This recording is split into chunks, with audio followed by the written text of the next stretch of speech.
And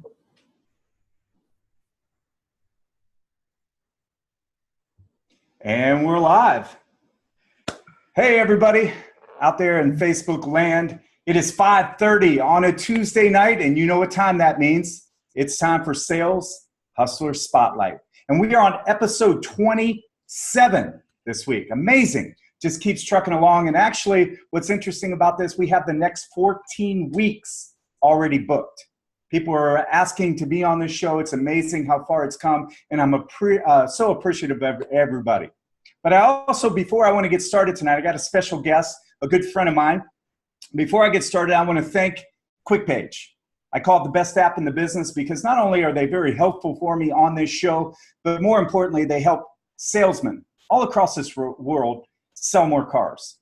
They help them by delivering video to customers in a clean fashion, and it's just a great app. Great tool. If you don't have it already, go get it. QuickPage, the best app in the business. Now, today, we got a special guest today. It is one of my good friends. I met this guy about not quite a year ago. We've become good friends, and we're really excited for the future of what we've got coming. But I wanted to bring him to you today. If you don't know who he is, his name is Dave Benson.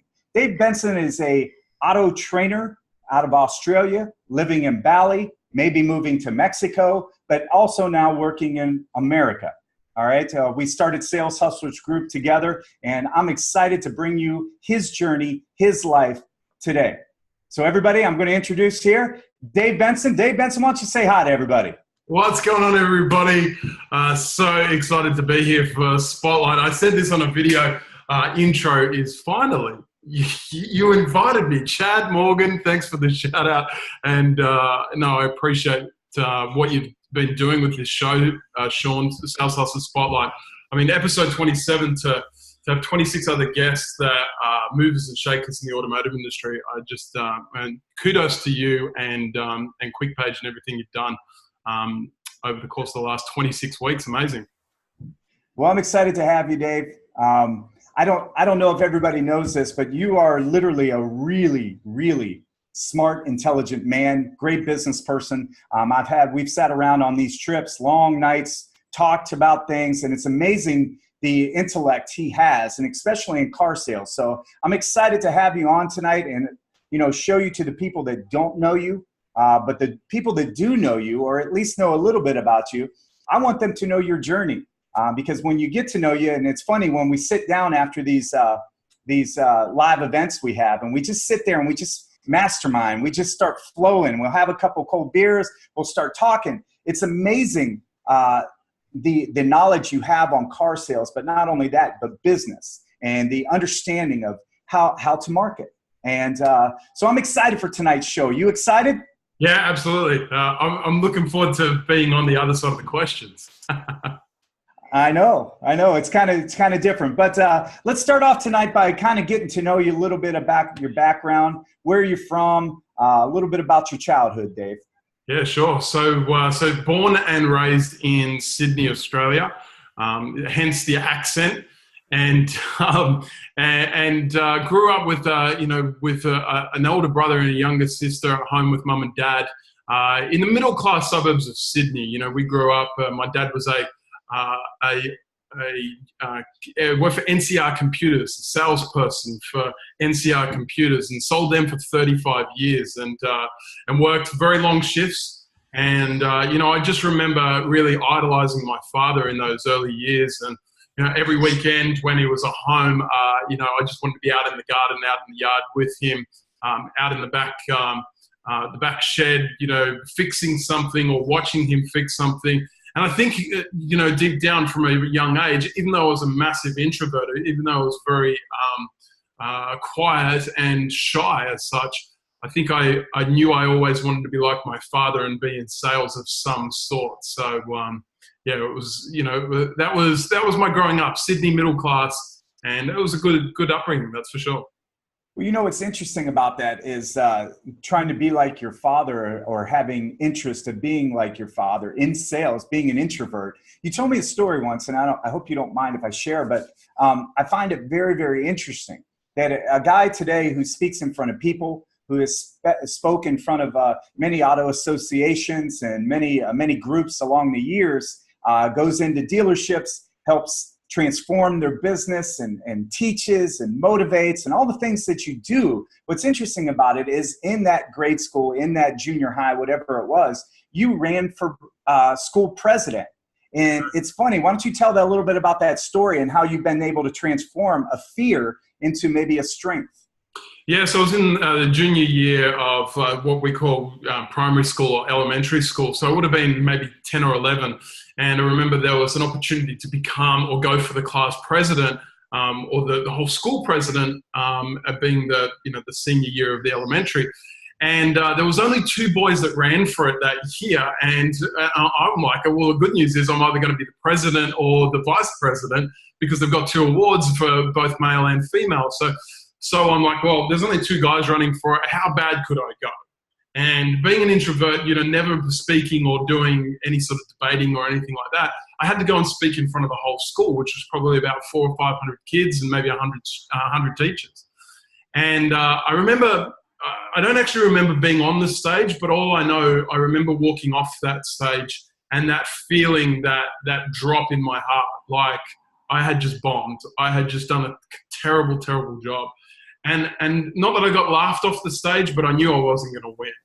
And I knew I'd done a terrible job. And for the first year in this school's 108-year history, I think it was at the time, is they only awarded a president in the boys and not a vice president because I was that bad. I mean, that was the long and short of it. I didn't get the award, obviously, and I was that bad that I didn't even get the vice president award. But to think that today, I now speak in front of, and I've spoken in front of 3, 5, 10,000 people on stage, and speak to hundreds of people every single week.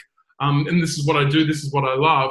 To think of where I was naturally, to hone and to craft a gift, it was really down to the fact that I just kept going. I just kept pushing, and I didn't give up.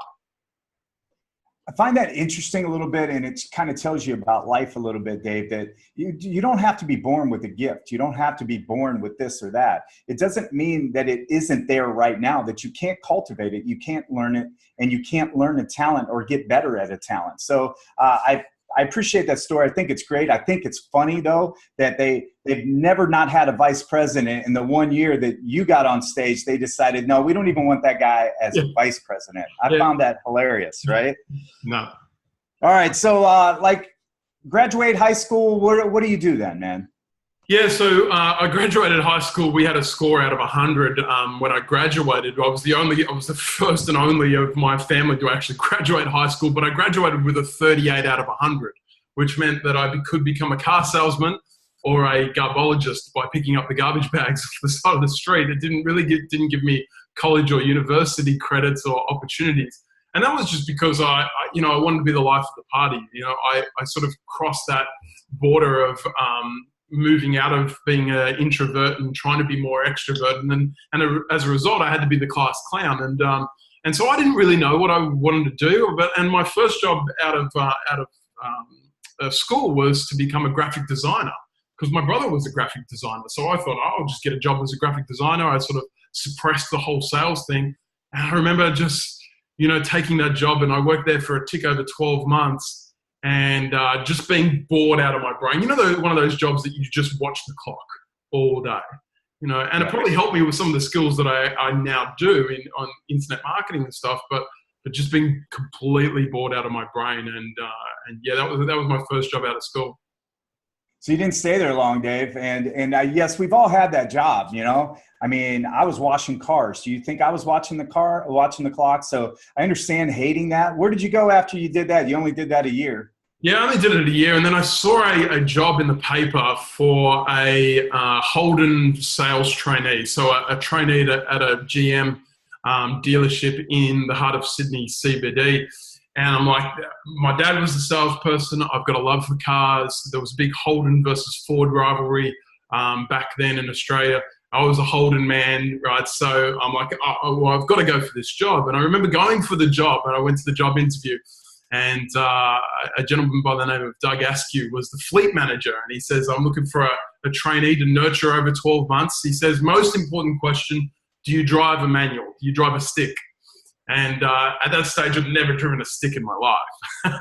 And I'm like, of course I do, absolutely. That's no problems. He's like, oh, well, good. We can't have anybody that can't drive a stick. And so I went through the interview process and got the job.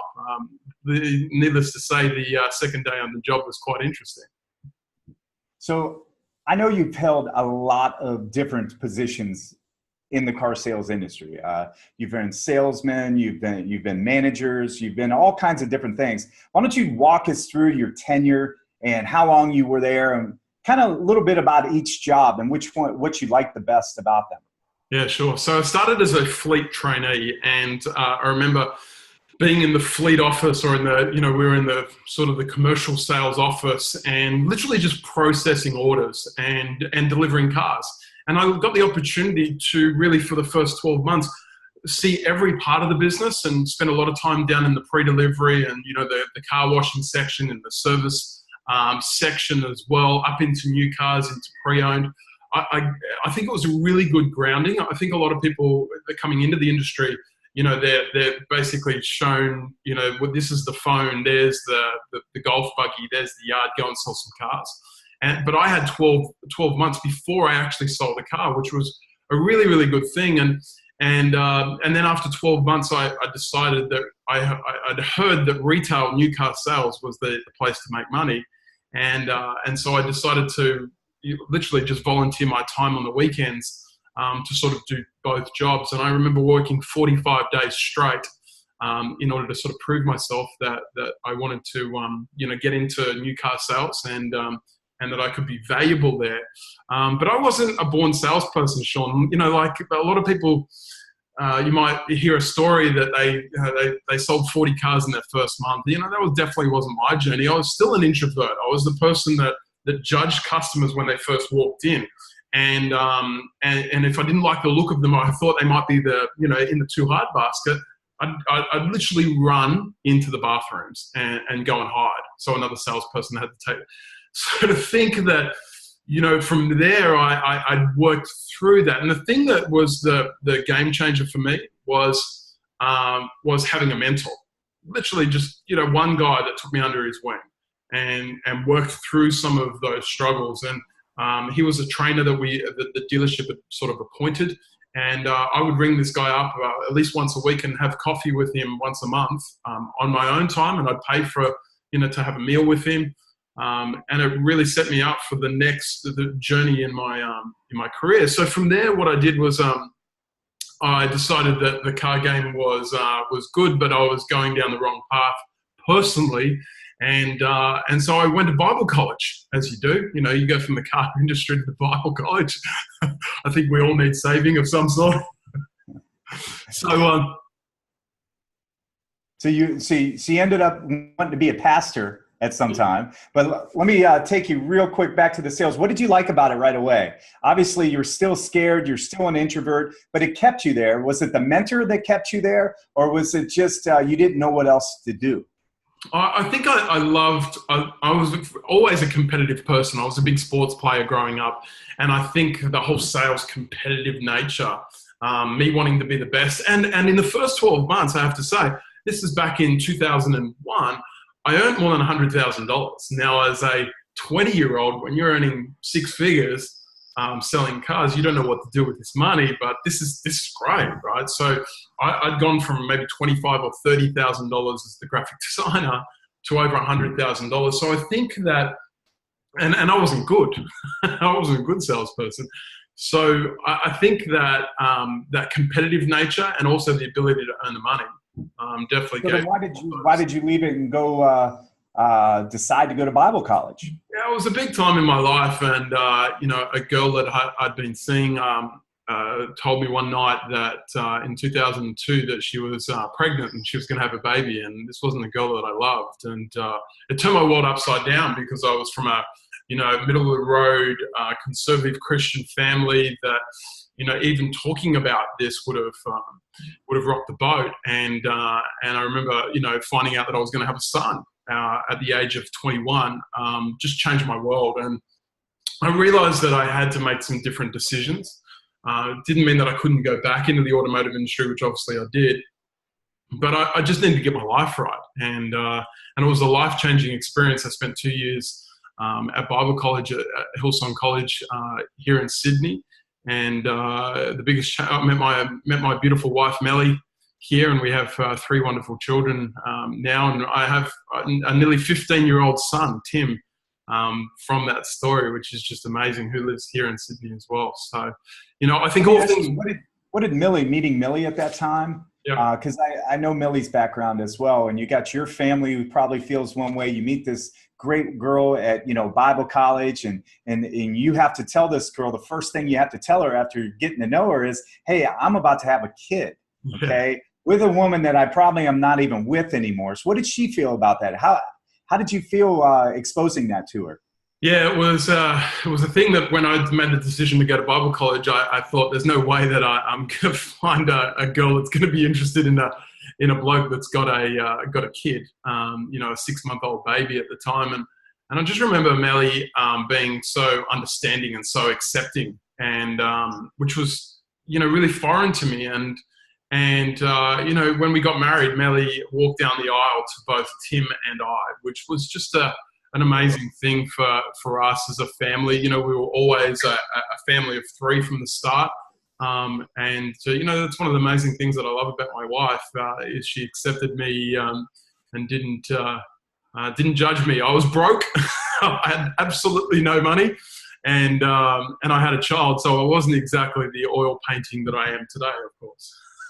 All right, so here we are, Dave. We're in Bible college, and now you got to tell this woman that you like, hey, I think I want to go back in the car business. How did that go, and how was that conversation? Yeah, it's a good question because, it was one of those things that, am I going to be a pastor of a church for the rest of my life? I just felt that I'd been called to business. I've been called to do both, and still to this day, I'm part of the team at the Hillsong Church in Bali, on the weekends. And I can still do both. And so I made the decision. I think my wife was very happy knowing that we were flat broke, that I was actually going to go and earn some money that wasn't a pastor's wage. I think she was pretty happy with that. So I literally went to buy a car with my sister. She wanted to buy a Toyota. And so I went into a dealership just near the airport in Sydney, and just to take her for a test drive with her. And I got chatting to the manager who I'd actually sort of worked with before I went to Bible college. And he said, you want a job? You want to get back in? And I literally started the next day. All right, so we're back in the car business now. You're selling Toyotas then, right? All right, so how long do you stay in sales there as a salesman before you moved up through the ranks? So this year, that was 2007, and I got the opportunity to be the assistant manager within about 6 months, because the biggest thing the Bible college gave me was leadership skills. And, caring about people, investing into people. It wasn't from a theological point of view. It was really about how to treat people and how to lead people and really how to interact with others. And so I very quickly, in the first 6 months, got an assistant manager position. And then I saw the grass was greener on the other side and decided to move to a Porsche dealership to sell brand new Porsches in 2008. Probably not the best time to go sell Porsches, Dave, in a downturn in the economy. How did that go? Yeah, well, that's exactly why there was a job available. was because it was global financial crisis, and it was tough. I'd moved from a high volume dealership, Toyota being the number 1 selling brand in Australia at the time, to a target of 3 to 4 Porsches a month, and literally maybe seeing 5 or 6 people. But the amazing thing is, I was only there for a tick under 6 months, and I remember I got let go. I got fired from that job because they downsized, because there was just no inquiry. But I learned something so pivotal to the rest of my career at Porsche, which was literally that you can't wait for the door to swing. You can't wait for the email to ching. You can't wait for the phone to ring. And the best salesperson that I've ever met was a guy by the name of Michael Lister, who was the other salesperson there, who said to me on day 1 that I started, he says, you have the desk on the showroom. I'm going to have a desk in the office. He says, you take all the ups. You take all the fresh inquiry. I was like, what? Well, why would you let me do that? He's like, I don't want it. I've got enough of my own. And he spent 90% of his day in the service department, making coffees for people in the service department. And the other 10% of the day he spent with his feet on his desk, with his little Bluetooth headset in, calling his existing clientele. And he went on holidays with his existing clientele. He just built, the raving fans that you always talk about, Sean. And it changed my world because I was very much Holden and Toyota were just, waiting for the up bus. And that definitely didn't happen at Porsche. So even though I got let go, it definitely changed my mindset towards the industry. All right. So where do we go now? Now we're let go. Yeah. We decide that Porsche probably isn't the best product we need to be selling right now. Where'd you go then? Yeah, so I went straight to the phones, and I knew my network is my net worth, and so I picked up the phone literally from the Porsche dealership, and I rang as many people as I knew in the industry, and I got a job starting the next day as the assistant sales manager. How's that? You get fired from a dealership and you go straight to being the assistant sales manager at a Mitsubishi dealership out in the western suburbs of Sydney. So with a good friend of mine who was the sales manager. And how's this? I started there the next day. And when I started there, Gavin, the sales manager, says to me, he says, I'm glad you're here because I'm actually going away for 8 days on annual leave. I'm taking some holiday. So all of a sudden I've gone from being fired to 2 days later being the sales manager of a Mitsubishi dealership. And the long and short of it was Gavin didn't come back. He accepted another position. And amazing journey. I literally went from being fired to being the sales manager, knowing nothing about being a sales manager of a Mitsubishi dealership, selling nearly 100 cars a month within the space of 48 hours. So we had no training into being a manager other than your past when you went to pastor school. Okay, here we are at Bible college. They taught you a few things. You've been an assistant manager, but you really haven't had any leadership skills really at that time. How did you do at that first management job? Well, it's interesting. My first dealership, going back to the Holden dealership in Sydney when I was the trainee, I'd watched about 3 or 4 managers come and go in a very short period of time. A couple for drug problems, and one of them, was just a terrible manager. That was the long and short of it. And I watched these guys really do a poor job. So yeah, I didn't have the right idea of what I was going to be, how I was going to lead. So I did a really poor job. For the first 12 months, I did a really poor job. I led via you must do, and and you must say this, and you must do this, and I really led by the stick, not the carrot. That's for sure. Which we know today is probably the worst thing that we can do. But at that point, that's all you knew, and you kind of winged it because that's what you were brought up in the car business with. All right, so how long did you stay there probably before you got fired? Yeah, well, that's a good question. So it's interesting. Again, I had another mentor at that dealership, and he coached me through really what it was to be a leader. But and so I learned a lot. I grew a lot, and there's some people that I brought on a gentleman who I trained up as a trainee. He became my assistant manager there, and he's now still to this day the sales manager, the number 1 sales manager in that area, Stephen Eccles, who's always part of the Sales Hustlers group. So I did a lot right, but a lot wrong back then. And so I spent a couple of years at that dealership until I had a change of ownership. And the change of ownership didn't like me. And, I'm sort of a polarizing personality. I'm definitely not the harsh and abrasive. I'm more of that softly spoken sort of guy, but I'll let my opinions be known, and the new ownership didn't like it, so I was looking for another job. And so yeah, literally I've been fired from 2 dealerships in a row, which was it's like, why is he that looks good on your resume, Dave. It always looks good on your resume. The great thing about the car industry is you always get a second option, don't you? Absolutely. All right, so where do we go from there, man? So again, I jumped on the phone, same deal, and got another job, and got a job as a sales manager. And this really changed the course of my career. It was my favorite job in the industry. As I got the job as the sales manager of Sydney City Mitsubishi as well, and they looked after Alfa Romeo and Fiat, and also pre-owned vehicles. And so I was like the overseas general sales manager. They were asking me to do the stock control job, register the cars. They were asking, be a one man with many hats. And, I remember walking to a dealership that was broken. And this was the biggest dealership, the biggest difference is I took over a dealership previously that was successful and was doing quite well. But this time I'd taken over a dealership that had no idea what they were doing. But they had all these older, I was 27 years of age, my second sales manager job. And I've got to come in and now motivate and train up a staff that are in their 50s and 60s. And so that was a big challenge. Well, obviously you've had a few jobs there in the industry, and you say you like this one the best. What was the difference about this one compared to the other ones, and what led you to be successful at this job compared to the other ones? Yeah, I think the number one thing for any salesperson and for any leader is to really show empathy. And, if we show empathy towards our colleagues and towards, if you're a manager, if you show it towards your staff and you actually care about them, it makes the whole environment change. And I think the number one thing that I can sense any dealership that I walk into today straight away, and I'm sure we all can, is that what's that culture like? What's that environment like? And I realized that kicking teeth in and kicking heads, was not going to, especially as a 27-year-old being a sales manager, was not going to work for me. I had to get these guys on board. And, so for the number one thing was to build a relationship with them.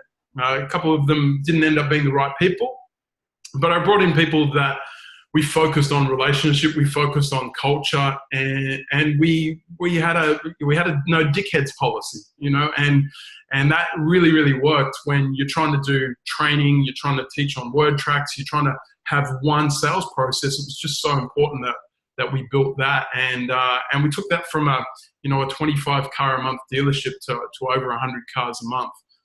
Within a very, very short period of time, which was amazing. Okay, I find this interesting. Now, I just want to touch on this real quick because we've had some, you're learning early, okay? You probably were thrust into a couple jobs that you weren't prepared for. You really weren't. It just happened by circumstance, and you're like, okay, once you get a sales manager job, you pretty much can go anywhere and be a sales manager now. But you get into this one and you kind of turn the culture around and you motivate the staff and you grow that company from 25 to 100. You said it's a no dickhead policy. I get that. All right. But what was the change in you? What was the ability in you to motivate a staff and grow that staff instead of being barking orders? What was the biggest difference in you? Yeah, it's a good question. I think at that stage I was, my wife Melly had just had our first child together. I had, Tim would have been 5 or 6 at the time as well.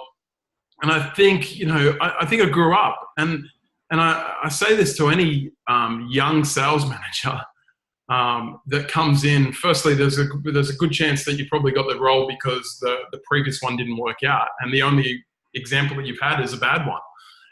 And so, as a young person, I needed to grow up. I needed to realize that, no longer could I be 27 and playing baseball and playing basketball on the showroom floor and being an idiot. I had to lead. I had to be more responsible. But most importantly, if I was responsible for myself in the way that I presented myself, in the time that I turned up, in the pride that I took towards my job, that was going to be contagious. That was going to rub off on everybody else. And if they didn't like it, or if they weren't on that same vision, then we found somebody else. And it definitely wasn't, it was the no dickheads policy, but it was about aligning, getting better myself, growing myself, becoming more mature, realizing that I had to have good mentors and good people around me. And it was a great place to work. I love that you say that, Dave, because you know how we're all as people on that quest, that journey to find ourselves, find our full potential. And I'm glad that you noticed that early on to the best way you can become a great leader and a better salesperson is to get within yourself and find out how to become a better person. I love that. Thank you very much for sharing that with everybody. All right. So I know at some point you leave this and say, you know what? I know it's good here, but I want to become a national trainer with Mitsubishi. How did that all develop, and how long did that last? Well, it definitely wasn't a straightforward process, and literally I resigned, and I was travelling up to 2 hours into work every day from the western suburbs of Sydney, and the long and short of it was that having a wife and young children was taxing on the family, especially working 7 days a week, as many of us do. We work bell to bell, and I was working sort of 7:30 till 7:30, nearly 7 days a week, and it was killing my family life. And so I made the decision to leave, not knowing exactly what I was going to do, but knowing things would work out. And I remember getting a job, the job that I didn't want. There was 3 jobs I went for, and the job that I didn't want, my least favorite out of the 3 I got, and the other 2 I didn't. And it was for like an area rep for Mitsubishi Motors, just going around to the dealers and making sure they're ticking the boxes. And I literally overnight cut my income in half. And I knew it was a massive step back, but at the same time, I knew that the potential growth, because see, I wanted to be a dealer principal. I wanted to be a GM originally by the age of 30. But I looked around me and I saw GMs and dealer principals all divorced, on their way to a divorce with a drinking problem or gambling problem or massively overweight. And I'm like, that's not what I want anymore, right? So I've got to start climbing another ladder in the same industry, but a different ladder. So I got in the bottom rung on that ladder of an area rep and literally cut my income in half overnight. And it was tough because I had to do, I remember them interviewing me and saying, how long are you going to be here, Dave? Because we know you've taken a step back. How long are you going to be here? And I said, until I get bored. and that was about 6 months in when I saw an opportunity to train. And here's the thing about my life is I don't wait for somebody to tap me on the shoulder and give me a promotion.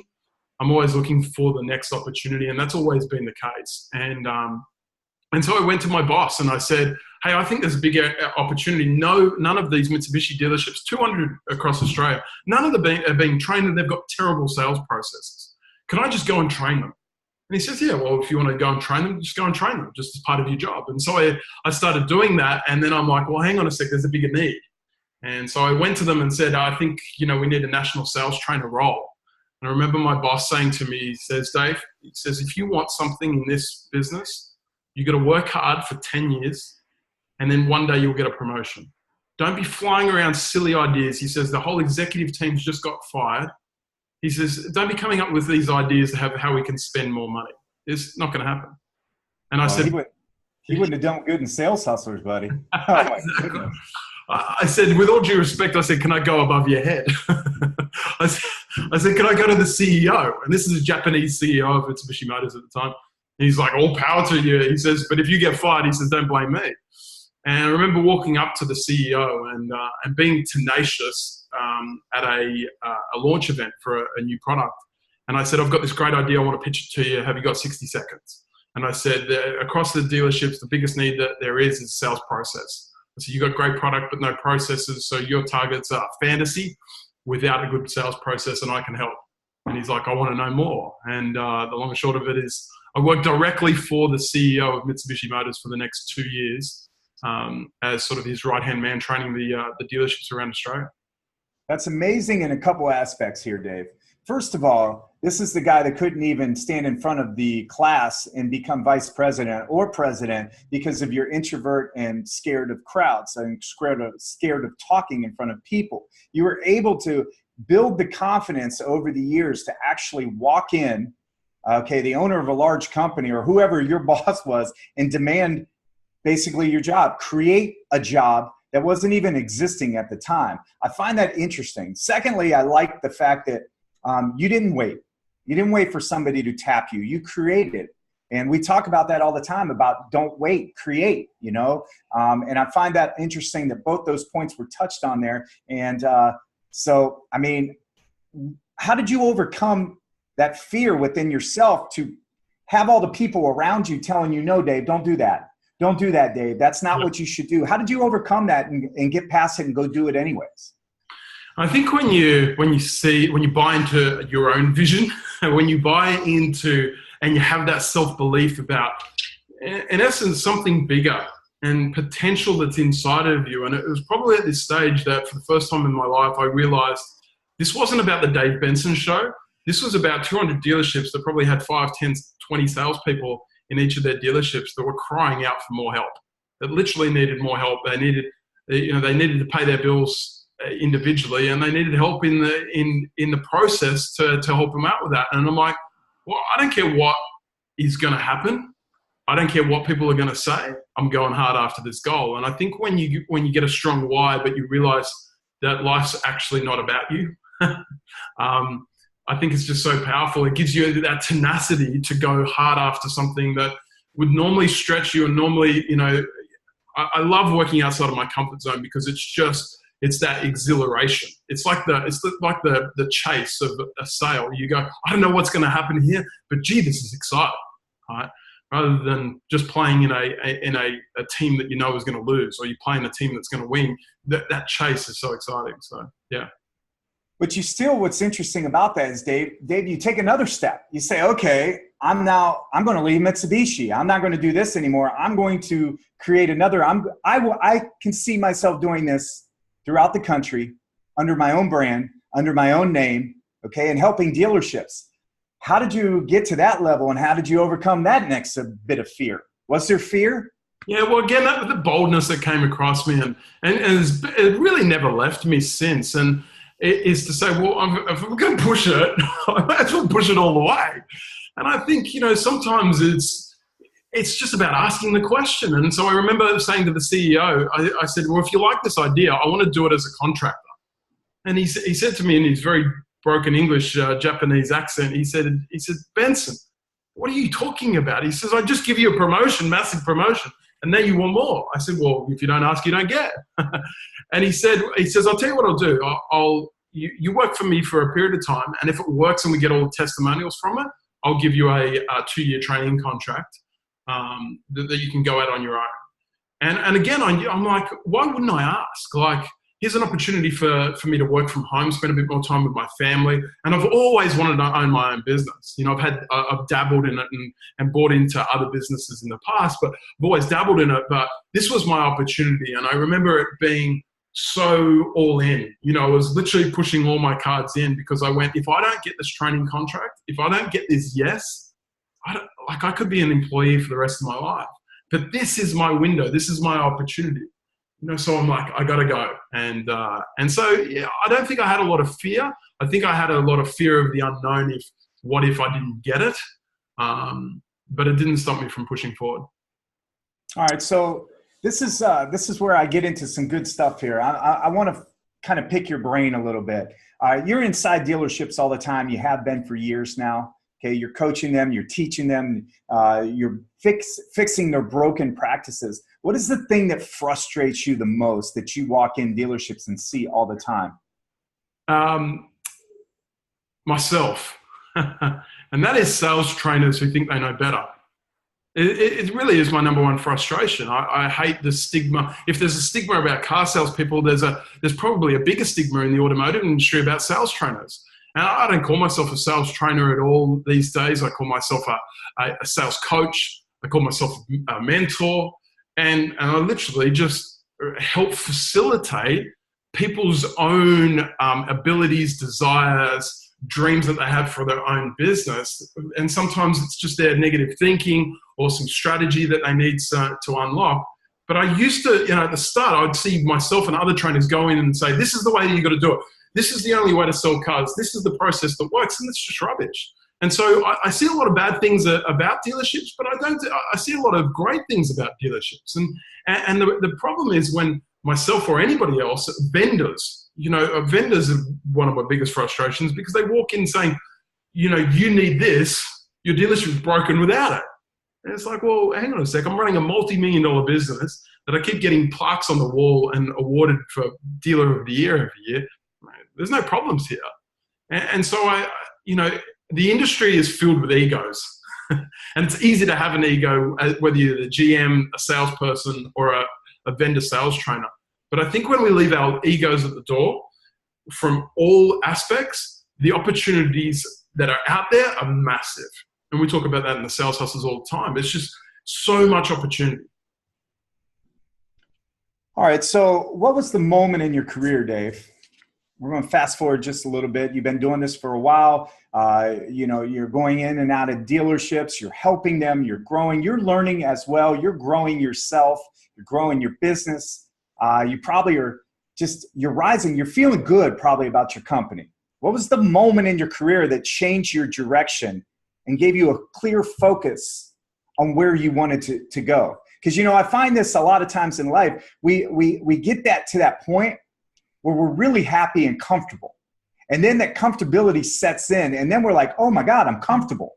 This sucks. So that whole thing you were trying to get to when you're there, then you become bored with it. You were speaking about that earlier. Where was the point in your business that you decided you needed more, and what was it? Yeah, I think, a couple of things happened. The first thing happened was I realized that the dealerships are changing all the time.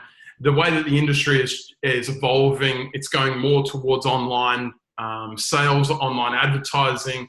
And, there's still a big place for the salesperson, but there's a very different road to the sale, I think. And so I had to adapt, or I'd get left behind like most of the other sales trainers that are out there. Not to name names, but people that are training in the ways that were trained 30 years ago. It has a place, but a customer comes in more and more educated than ever before. So I had to adapt, I had to learn, I had to change. And for me, it was a tick over 12 months ago. The business was going great. You're right. We leveled out, and you were making a really good income. From a business point of view, I had a great lifestyle. I had flexibility. I was traveling around the world. Things were going okay. But I knew that I needed to keep pushing. I knew there was more potential within me. And so I went to 10X Growth Con with Grant Cardone March the last year. And I decided to spend $5,000 to have a one-on-one session with him, and which was crazy at the time. $5,000 was a lot of money, and still is to me, to spend 1 hour with Grant Cardone, and somebody who I've respected over many years in Cardone. And I sat down with him, and he gave me his blueprint of how he moved in a similar sort of progress, as a salesperson, moved into trainer and really 10x'd his business. And so I picked his brain, and he told me one thing. One key takeaway was to write a book. And I remember on the flight home to Bali from his offices in Miami, via New York, about 18 hours on the airplane, I wrote my book, 100 Days of Sales Greatness. And I decided that I wasn't going to sell it. I was going to give it away. And it was going to become my business card, my lead magnet. And I was going to learn internet marketing. They were the two biggest takeaways that I took out of it. And it's literally just changed the makeup of my business. And yeah, it's the line in the sand moment. Yeah. That's what I want to talk about. Tell us how $5,000, 1 hour session with Grant Cardone, writing a book changes your business. Was it worth it? How did it change it? Well, today I don't call myself a sales coach. I don't call myself a sales trainer. I don't even say that I'm in the automotive space. What I say is I'm an internet marketer. And the reality is that there is so much opportunity in marketing rather than sales now. I believe the job, and we talk about this as sales hustlers, that 90% of a salesperson's job is not sales, it's actually marketing. And so for me, that epiphany to say, well, hang on, I should sell my book. This is a good book. It's worth $35. I'm like, hang on, that's insane level of thinking, because what happened is that I started to give away every copy of my book. And I started to put people through a funnel. I learned a program called ClickFunnels. I started to put people through a funnel where they could opt into the audio book, and they could opt into some video training, and they could book a coaching call with me. And I literally, from a free book, wrote more than $200,000 worth of business in the first 3 months. Crazy. Wow.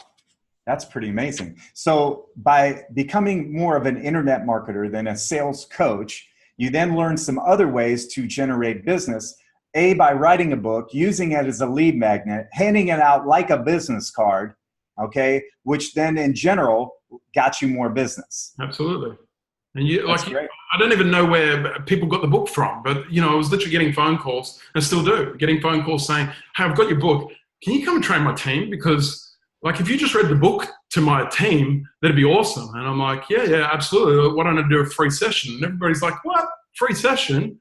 I'm like, yeah, I want to show value, right? So many of us want to sell before we show value. And I think whether that's a car sales job or a business person, it's crazy, right? So it definitely build value, David. Build value, huh? All right. So tell me why starting Sales Hustlers was important to you. And where did it come from? And where did you see it going? And why did me and you link up?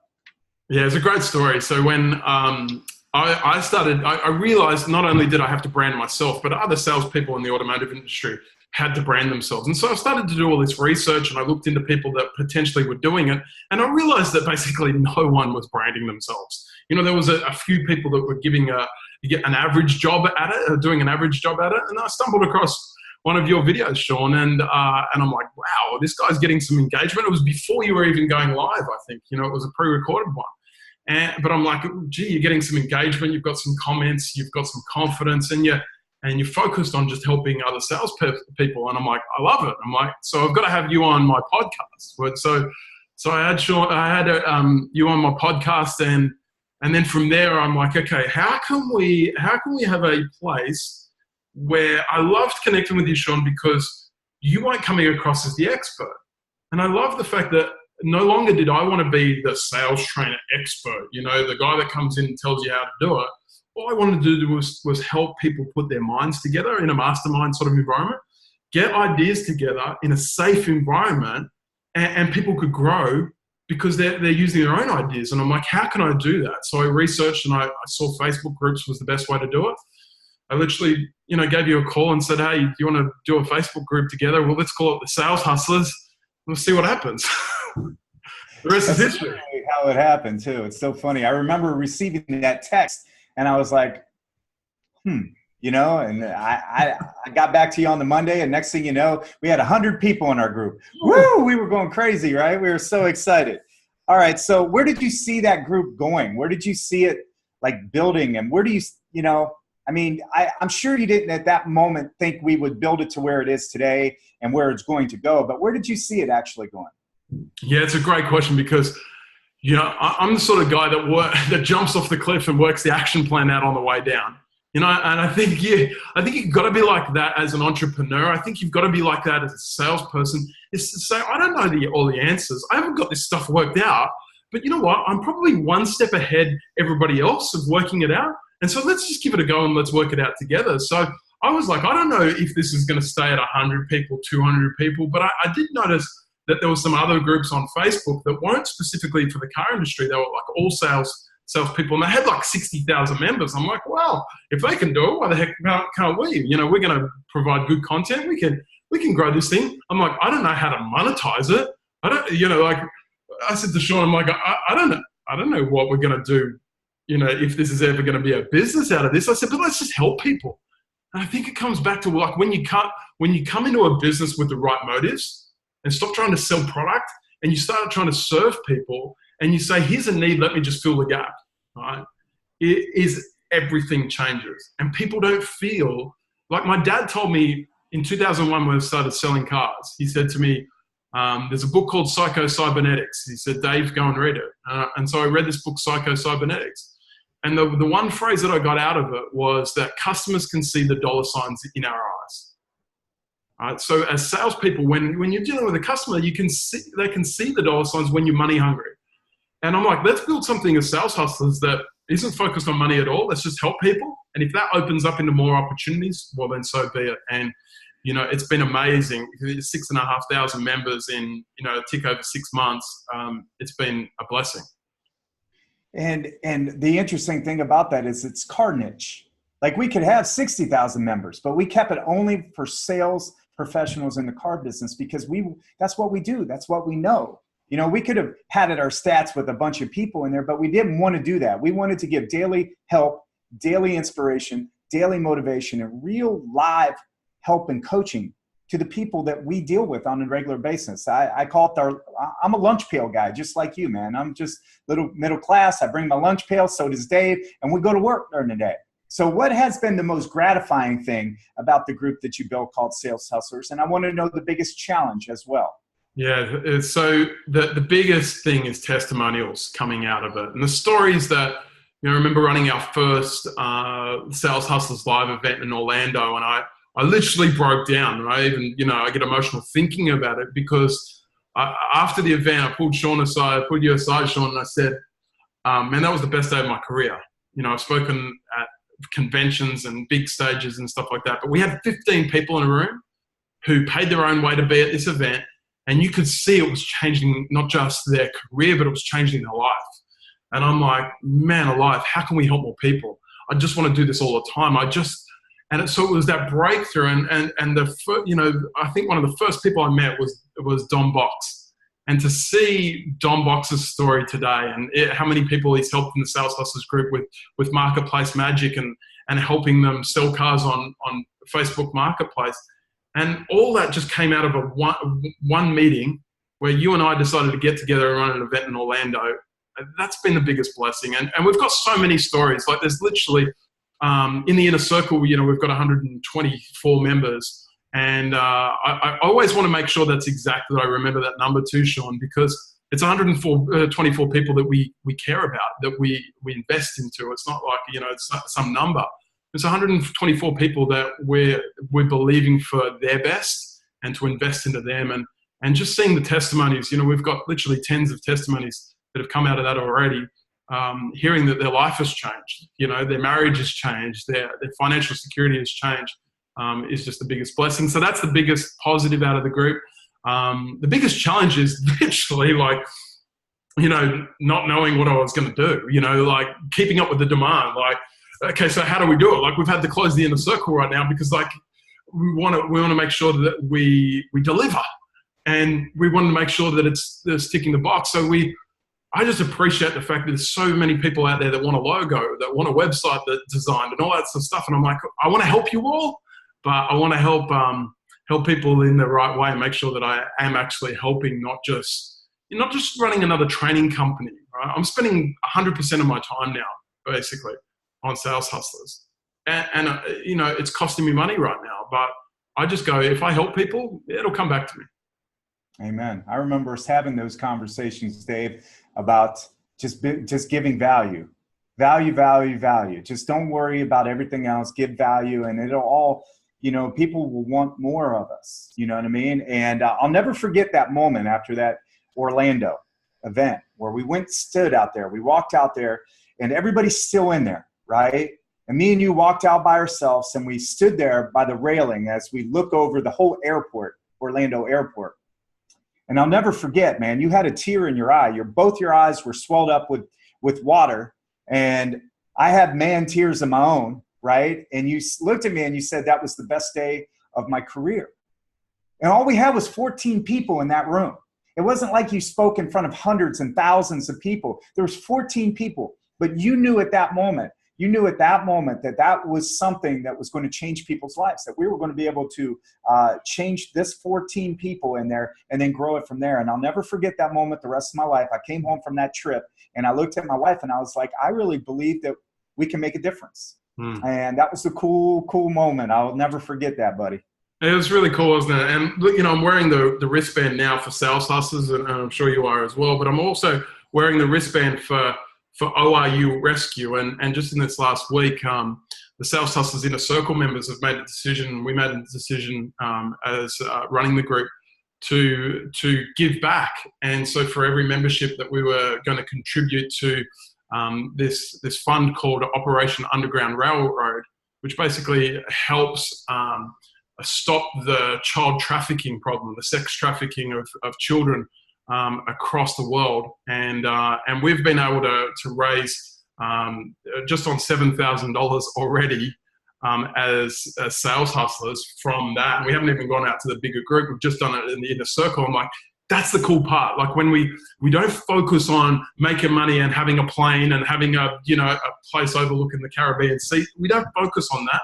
We focus, and not on the Rolls Royce either, if you know what I'm talking about. But we focus on helping others, and we're like, okay, I'm going to be blessed to be a blessing, and I'm just going to look for opportunities to bless more people, both through the inner circle, through Sales Hustlers, and also through Operation Underground Railroad, which I'd love to put the link below a little bit later if you want to be a part of it. It's been amazing. Well, I kind of know how your business has changed over the course of the past year. You just said that basically 100% of your time right now is in Sales Hustlers. Where do you see it going in 5 years, man? Well, it's a big industry. And that's just the automotive industry. We've had people reach out from other industries and say, how can you help us a personal brand? How can you help with websites and funnels and all the things that we're learning? And I think, when we've got to keep our minds opened and to wanting to not just help more people in the automotive industry, but what other opportunities are out there. You know what I love? The most amazing part is that we have an opportunity to train up others. Don Box just came on the road the last 2 events and did Sales Hustlers Live.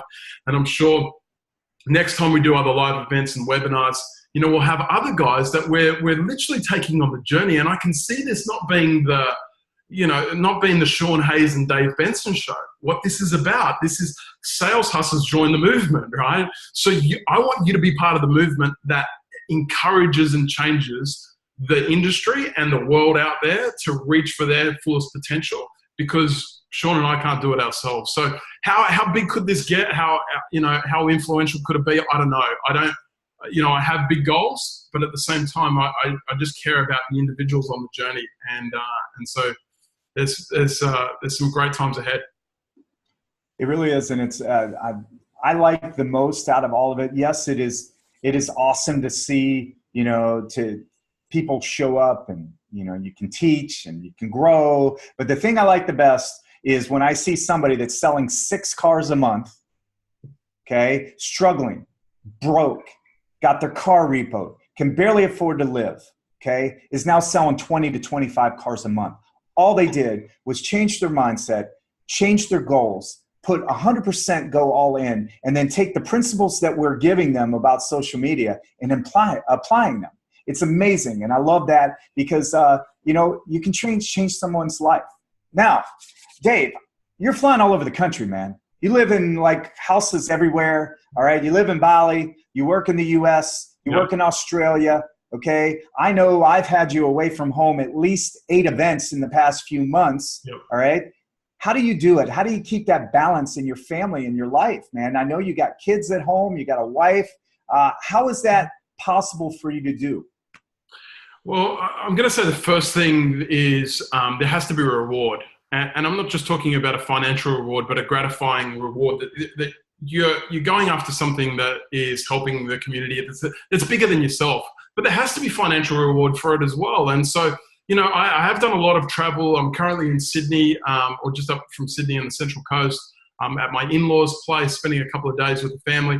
But first and most important is there's a light at the end of the tunnel that you're not doing all this hard work for no gain. I remember when I was working for Mitsubishi Motors, I was earning $70,000 a year and away from my family 20 days a month. I mean, that's insane, right? Because my wife was literally at the cashier trying to pay for the groceries, and the card would bounce, and I was 5 states away.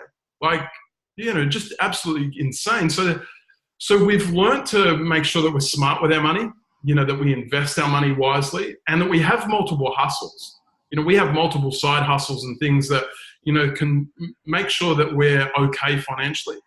So that's the first thing. And the second thing I should have said is number 1 is for me, it's getting my wife on board. Melly and I, we work together.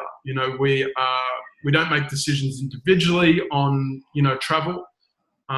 She said to me at the start of the year, she says, whatever it takes to get Sales Hustlers to a level that you're helping more people, that you can add 1,000 members to the inner circle. She said, if you have to be away for 3 months, do it. I'm like, are you kidding me? That'd be crazy.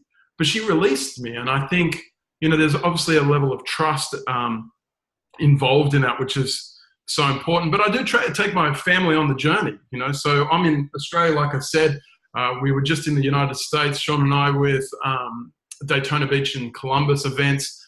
So I took the family to Mexico and dropped them off, went up to the US, and then came back to Mexico and spent a few days with them. So we zig and zag, we spend quality time, and I'll turn the phone off, right? I'm not one of the Eric Thomas. I love Eric Thomas, but I'm not you have to work 100 hours a week in order to be successful. I just think that's insane.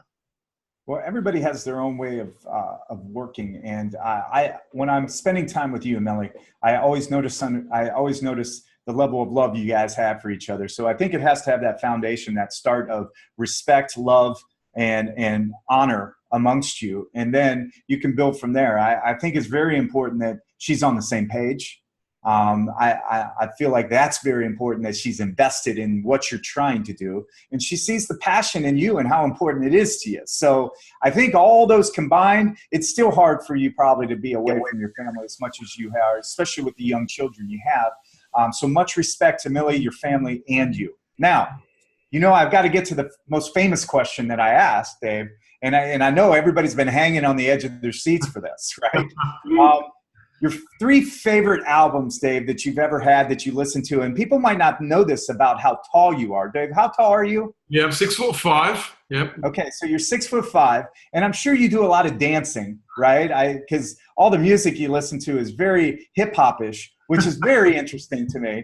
Because here you go, you got this 6'5" guy. He's in here jamming, right, doing the white boy dance, right? And what music do you listen to, Dave?